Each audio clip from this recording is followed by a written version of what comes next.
If you are an estate agent, letting agent, or someone who is interested in the property market, then the UK Property Market Stat Show, is for you. My name is Chris Watkin, and each week I'm joined by a special guest.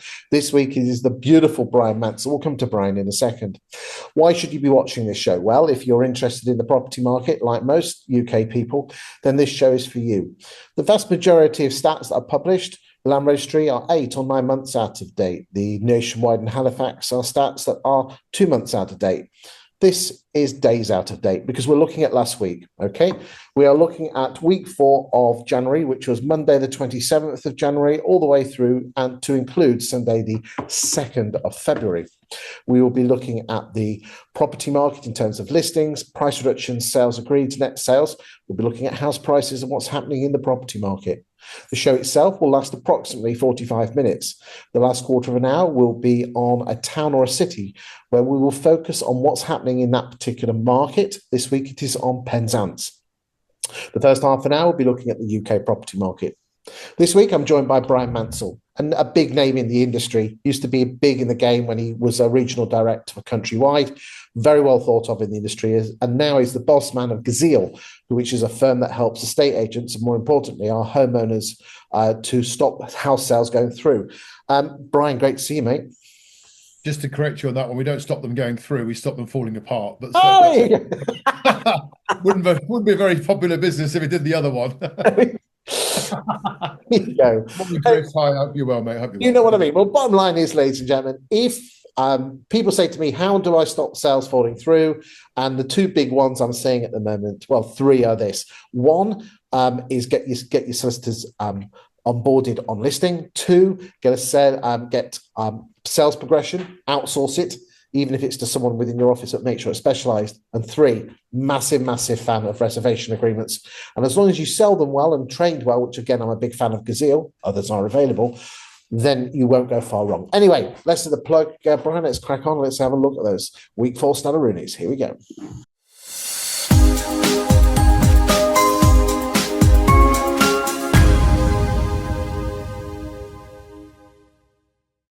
So, Bryan, can you just confirm that the stats are on the screen?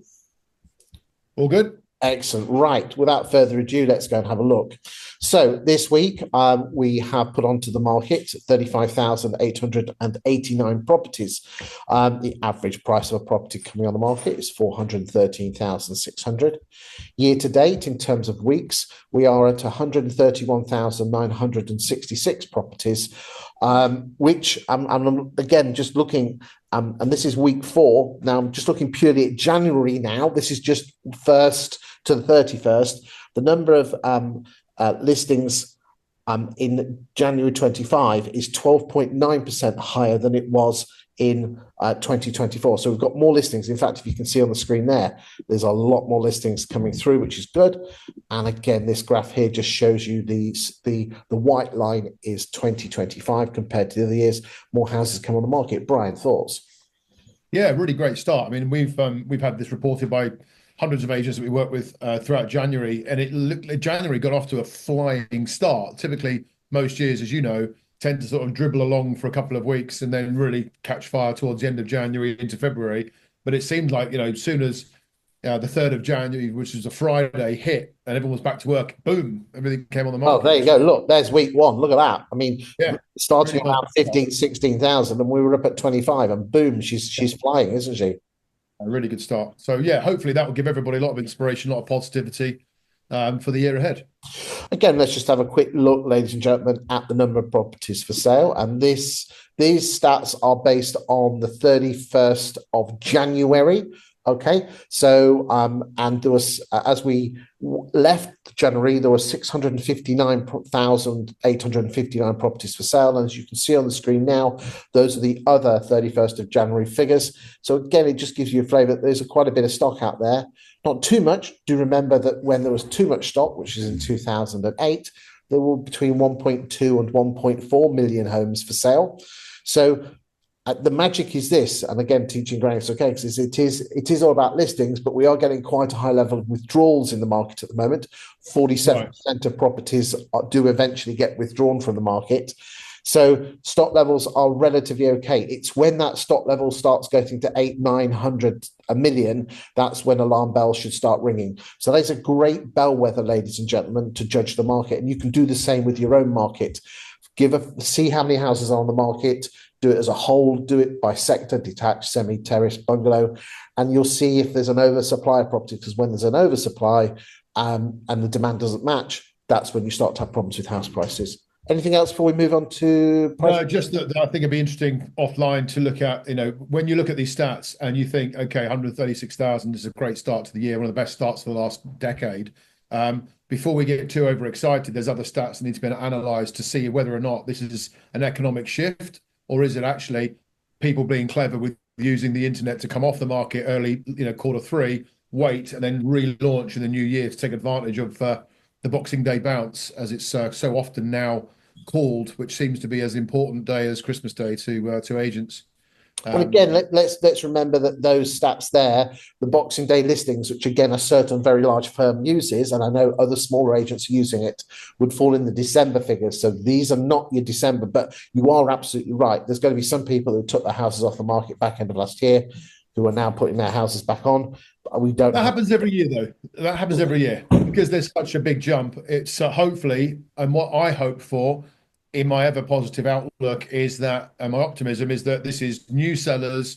There's a massive rise in there's a big appetite to move this year. That's what I really hope, and I'm sure that's the case. But it's always worth just looking at the detail behind the detail, having the drains up to make sure that we can be confident rather than be concerned. Indeed. Anyway, let's move on to price reductions, and we're on 21,000 for the week. The average price of a property that's come down is 404,000. And with regard to the percentage of price reductions, we are presently looking at around 8% of our stock being reduced. So again, we could be better at that, ladies and gentlemen. So let's move on to gross sales. And immediately, just to give you an idea, the number. So this is year to date, which is week 4, which ended on the 2nd.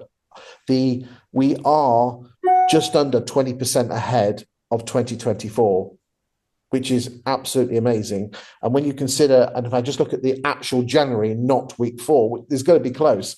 That 2024 was around 20% higher than 2023. I know it doesn't show it on this because we're looking at weeks, not months, but they're very, very similar. So, really, really interesting. Why do you think there's more houses selling now? I think there's a better appetite. I think there's better mortgage rates that that have come out over the last few months, and obviously the appetite generally is better. People have had a longer time to save. There's so many different factors, but I think ultimately we've got more sales because we've got more houses on the market. Bang on. Absolutely, I don't think you're wrong. I mean, some people have said, is it the first time buyer? I think if people are buying houses now to get them through for the stamp duty, then they're very, very much misled. Oh, yeah, but first time buyers, there's a record number of first time buyers buying, and the obvious reason for that is the stamp duty deadline at the end of March. And I'm pretty, I don't know, disappointed is the wrong word, but I've been surprised at how many first time buyers that we've been speaking to during January are absolutely convinced that they're going to be in by the end of March, because their agent hasn't told them they won't be. And I think, and I appreciate you can't say you definitely won't be, because you can exchange contracts on a property purchase in a week, right? If you have everything lined up and the right lawyers and so on and so on. But the reality is it's incredibly unlikely. But there doesn't seem to be that much of an education being told to first-time buyers. And again, I think the responsibility of the agents is you've got to prioritise those on the sales progressions, and it can be done 11 or 12 weeks. But you almost have to be the conductor and make sure that everyone, a day here, returning a form here, a day here, all adds up. I mean, when I had dark hair, no grey hair, and it looks like you've never had grey hair, so I'm sure you must use some Grecian 2000 there. Sorry. I'm pulling your leg, mate. I've got no grey hair, but I've got a grey beard. So fair goes then. All right, and I believe going on gracefully, man. Unlike you, there you go. The magic thing is this: is that if you can do your great sales progression, and I think it's all about communication. And again, if you think it's not going to match, you need to be communicating so you don't have that cliff edge. And you need to be coming up with exactly what it's going to cost the punter at the end. If they're invested and they're nearly there, but just to give you an idea, in 2024, 44% of the sales were under 250,000. This year, 52% of the sales are under 250,000. So there could be some lower. That some of that is first-time buyer. That's the only judge I can use. That is national. Yeah, But again, I think there's some good stats there. it's positive stuff, right? Right, let's move on to residential sell-through rate, not fall-through rate, sell-through rate. The sell-through rate is what percentage of your pipeline are you selling?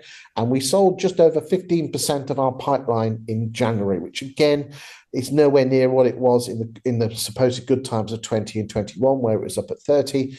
But again, very, very similar to the previous years of 17, 18, or 19.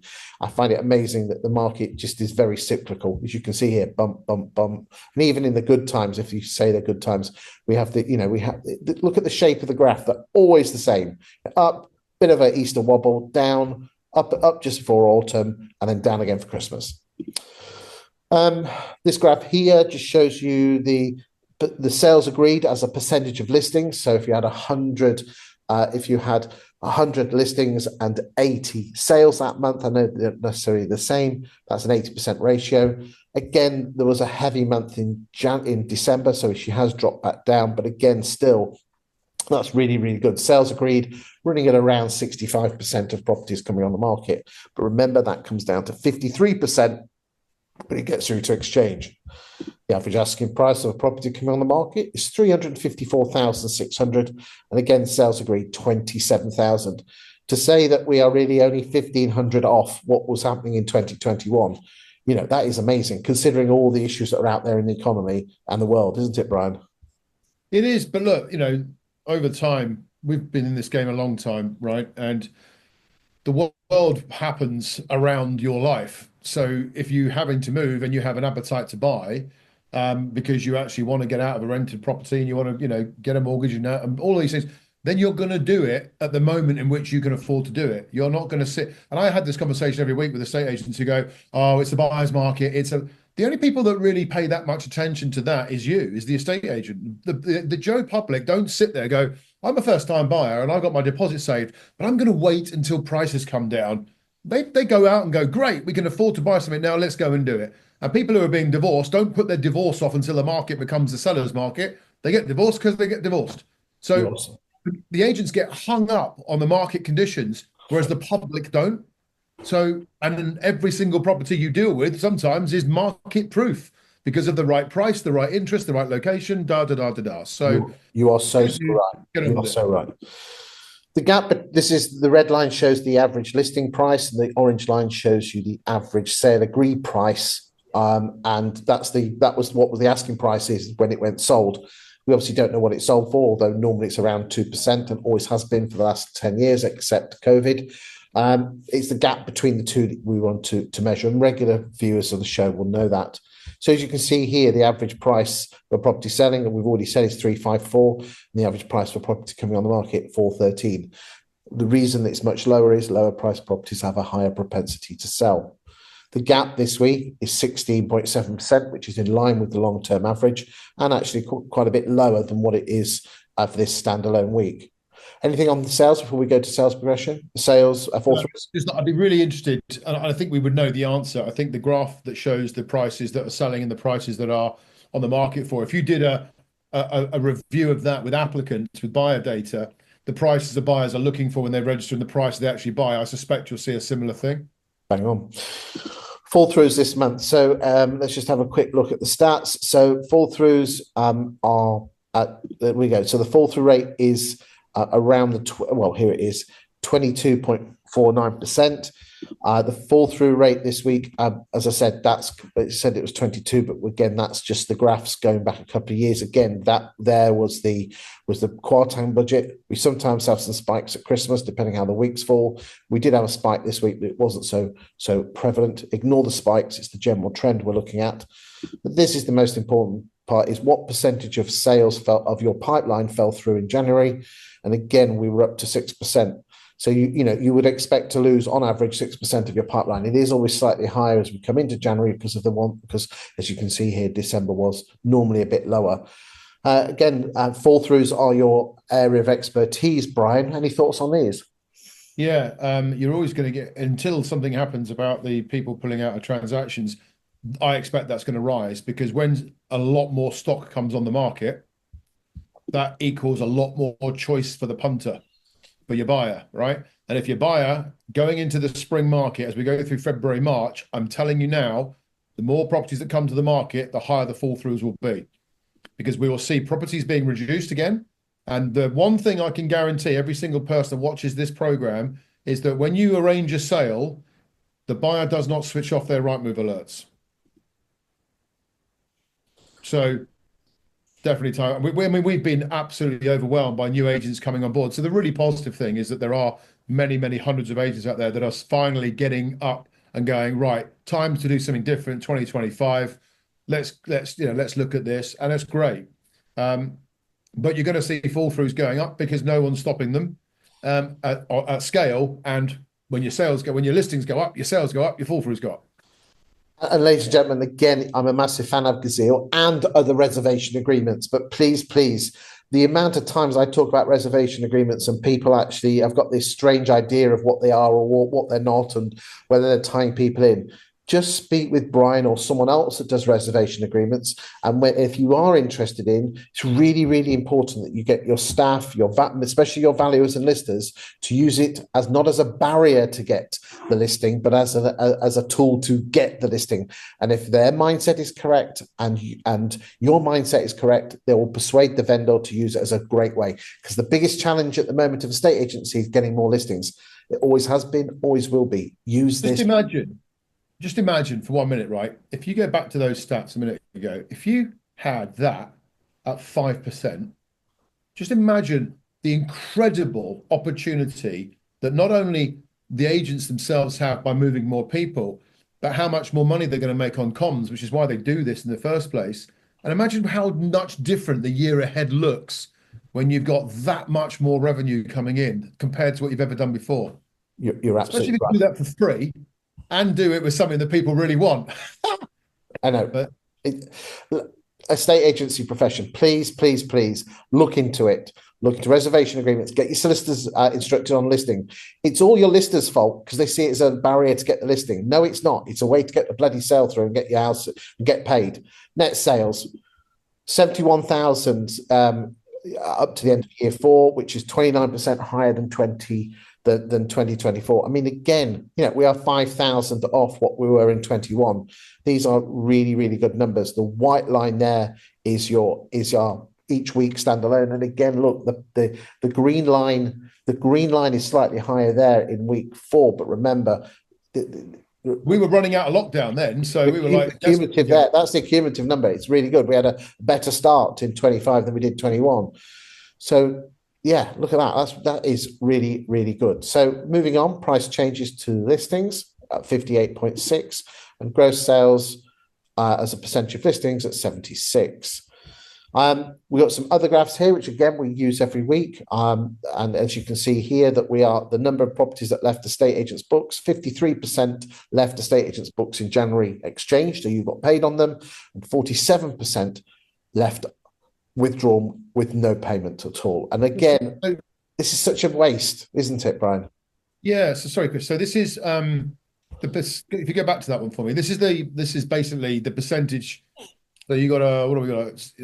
This is your exchange. This is every property that leaves the estate agent's books. What percentage did you get paid on, i.e., exchanged? Gotcha. Okay. Right. Yeah. Cool. Okay. And again, it's just.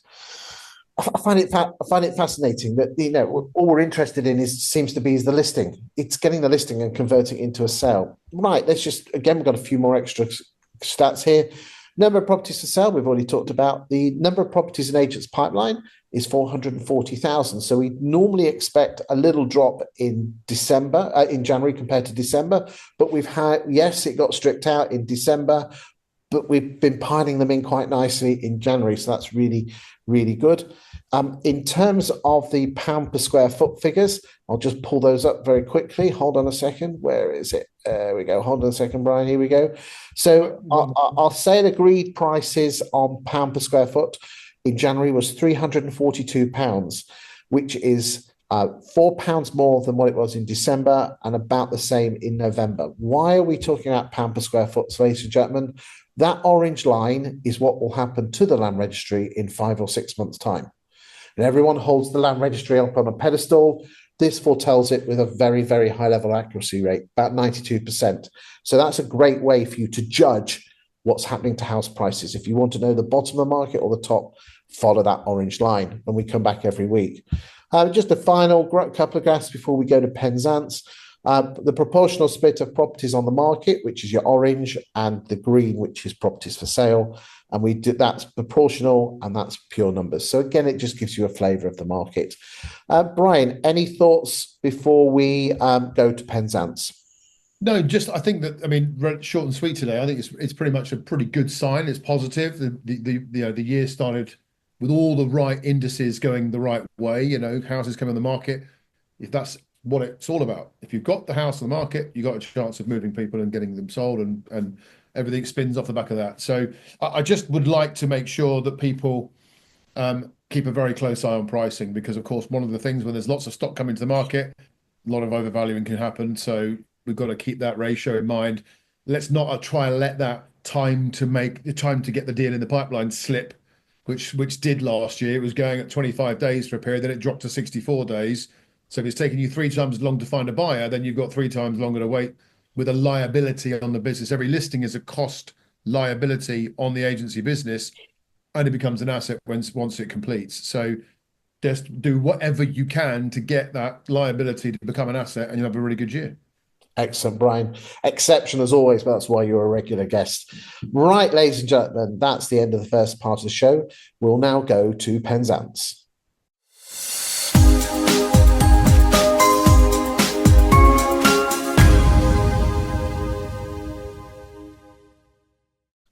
Right, ladies and gentlemen, today we are using a piece of software called Insight. Insight is from the firm called 20EA. This piece of kit is given to me free of charge, and all the stats so far in the show that you've been seeing have come from that. This piece of kit will show you whether you're a good estate agent or not. And if you're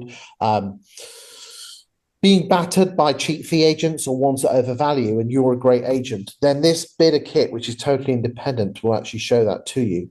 I'm not on any sales commission, however, I'm an absolutely massive fan of it, as is Bryan. And it really is like Rightmove Plus on steroids with lasers and glitter balls. If you're a great agent, this is a fantastic bit of kit, and you can get it for your local town, you can get it regionally, you can get it nationally. I know what the prices are. I'm not going to mention them because I said I'm not on commission. But I tell you here and now, I think it's bloody good value for money for a small estate agent. And if you want something that proves that you're a better agent, then you should give it serious consideration. Shouldn't they, Bryan? I would actually say it is one of the most important tools that you can have because of its accuracy and the data that it collects. And if you're not using data as part of your fundamental strategy to grow your business, then you're a bit of a Burke. There you go. You heard it here first. So here we go, ladies and gentlemen. Let us go and have a look and go and look at the stats. Okay, so we've got lots of stats here that we can look at, but we'll start off with the sales to start with. So we're going to be doing a little bit of lettings, ladies and gentlemen, but primarily with sales. And what happens normally is that I just rabbit, and then Bryan just jumps in if he sees anything that he likes the sound of. To start off, we are looking at, as you can see here, from January 20 to the 4th of February 2025. So we're looking at 5 years worth of stats here, which is fantastic. Residential sales, and we're looking at new instructions. We are not looking at new builds, and just for the purposes of this benefit of what stats we are looking at, we're looking at TR 17, 18, 19, and 20. Okay. And I can assure you here and now, and I have to say this, mate, no pirates were harmed during the collection of this data. Yeah, I was on the Christopher Columbus's Santa Maria on Saturday afternoon. Excellent. Ladies and gentlemen, my daytime job is that I am a property analyst, a property data guru, and I take data from various different sources, one of which is 20EA, and create content to make estate agents look knowledgeable and Awesome. So if anyone wants to pick up the phone to me without any obligation on the best way to use this data, then as I said, please do contact me on social media. I'm all over LinkedIn and Facebook. My name's Christopher Watkin. But without further ado, let's go and have a look. So since the January 2020, 5,824 properties have come on the market, which is quite interesting. You know, Penzance itself is not particularly huge. The population of the town, I believe, is in the early 20,000s. You would think it was more, wouldn't you? So, You would. Yeah, you would. So the average price of a property has been £380,000 during those 5 years. So let's have a look and see what agents are doing. So the first one, we're going to start off with Marshalls.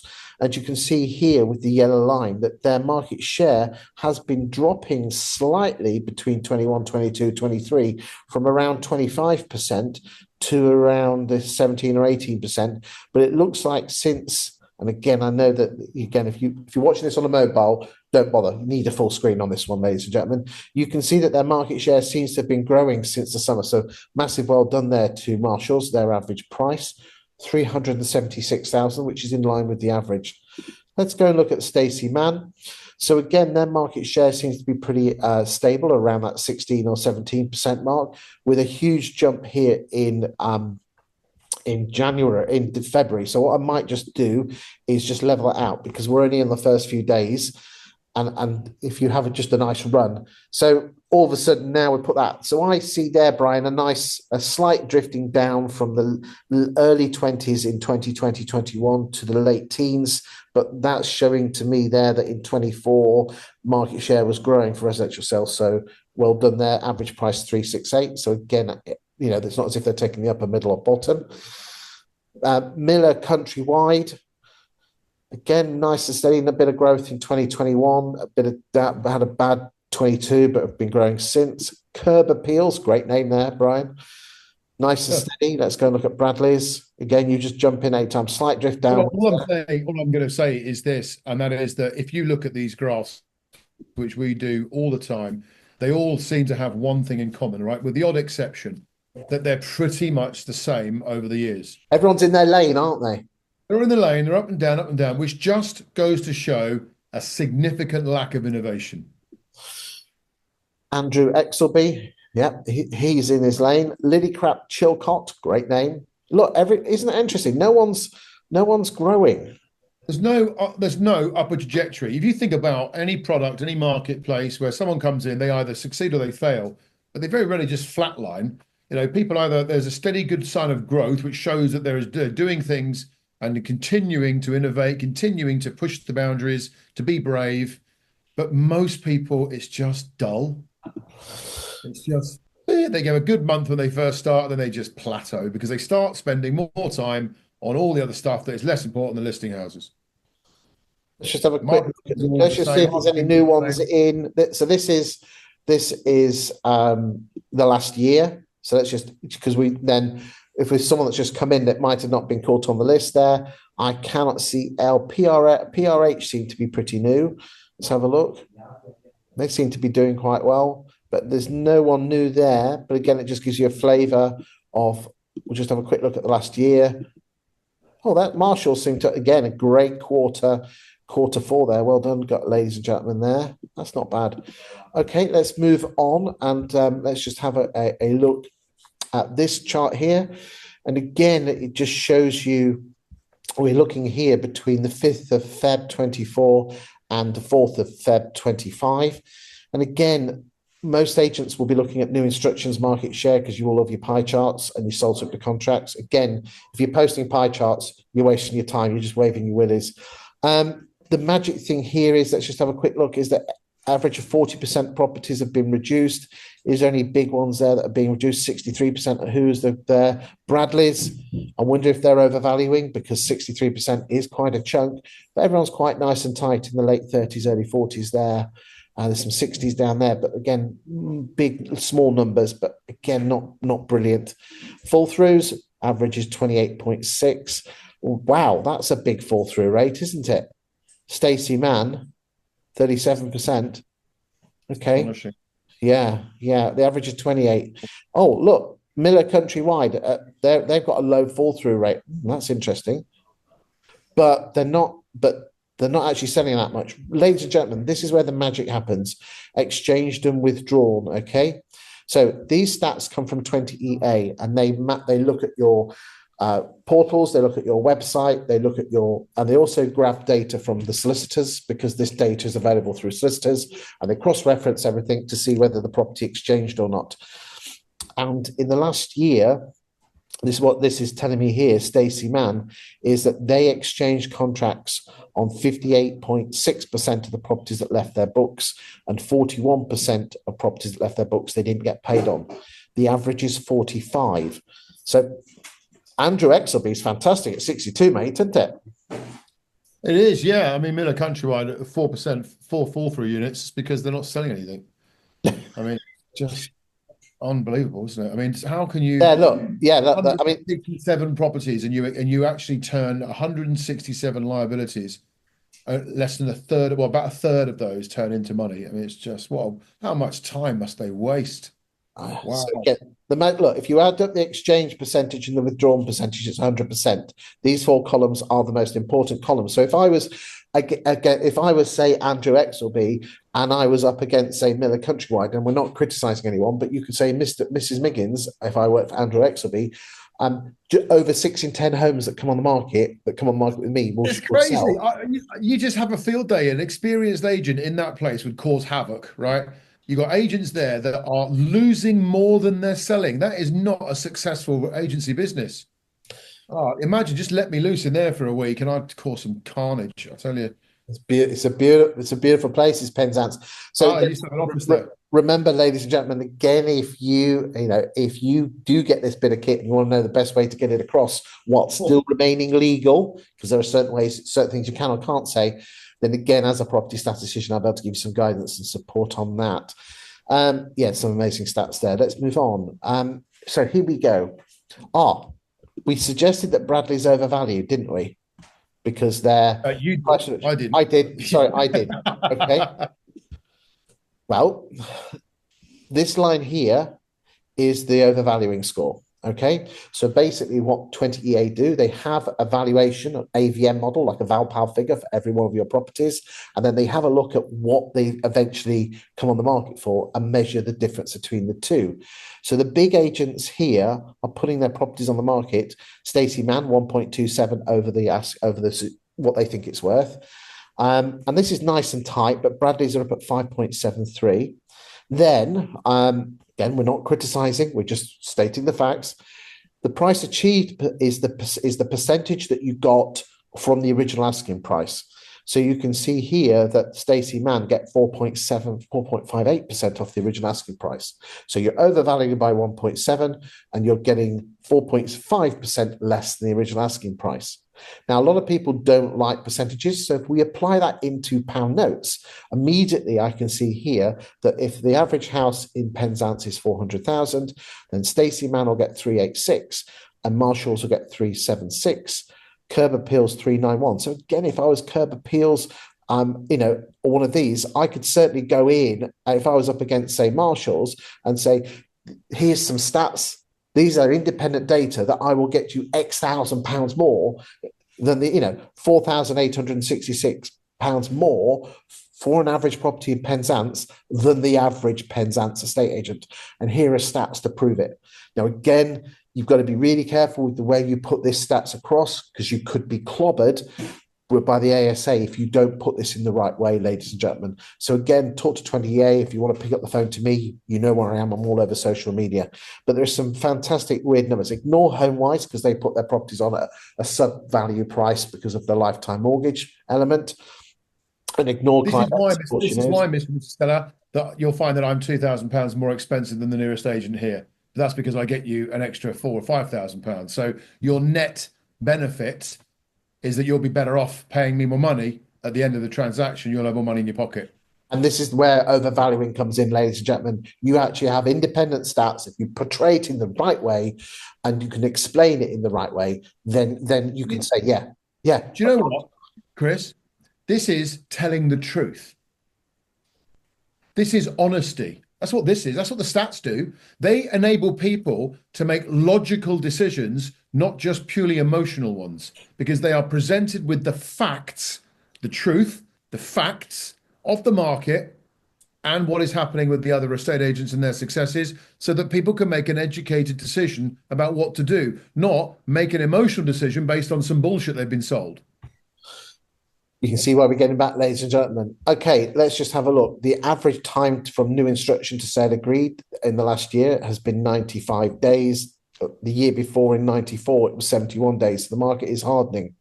You can see down here, the blue line tells you how many days it takes you to get from new instruction to sale agreed. And then the yellow, and again, here we go. We said Miller Countrywide don't have any fall throughs. That's because they obviously don't instruct the solicitor, don't put a sold board on until much further on in the sales progress. So again, this is where the stats, you can't hide behind the stats, ladies and gentlemen. They are instructing the solicitors much, well, they're instructing no place to hide. There's absolutely no way that Millers are getting through sales through in 30 days. So here you go. If they are, then they must be the best estate agent in the UK by miles. You've taken new homes out, haven't you? So I know you've got new builds in there. So there might have been a new build site. Could be. Let's take it out. No. So they put them off. They call them. No. But we know what you're doing. We know what you're doing. So again, this is just a great flavour of how you're comparing against your competition. Let's move on to lettings. The average price of a property coming onto the market for rental in 2020 was £763 per month. And let's just have a quick look at the last year, 1,022. Okay. Let's see who the big agents are when it comes to the listings. Okay, we'll just wait for it to kick in. This doesn't look like there's an absolute. Here we go. So interestingly, we always look at open rent.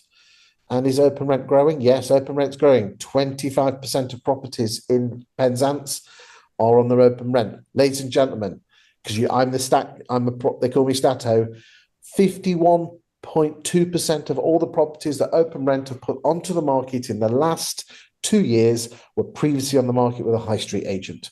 The number of landlords that are in the market is growing. It's not growing at a particularly great rate, but it's growing. Most letting agents are saying the number of landlords is dropping. No, they're not. They're leaving you and they're going to open rent. Exactly. They're not telling you they are. They're going.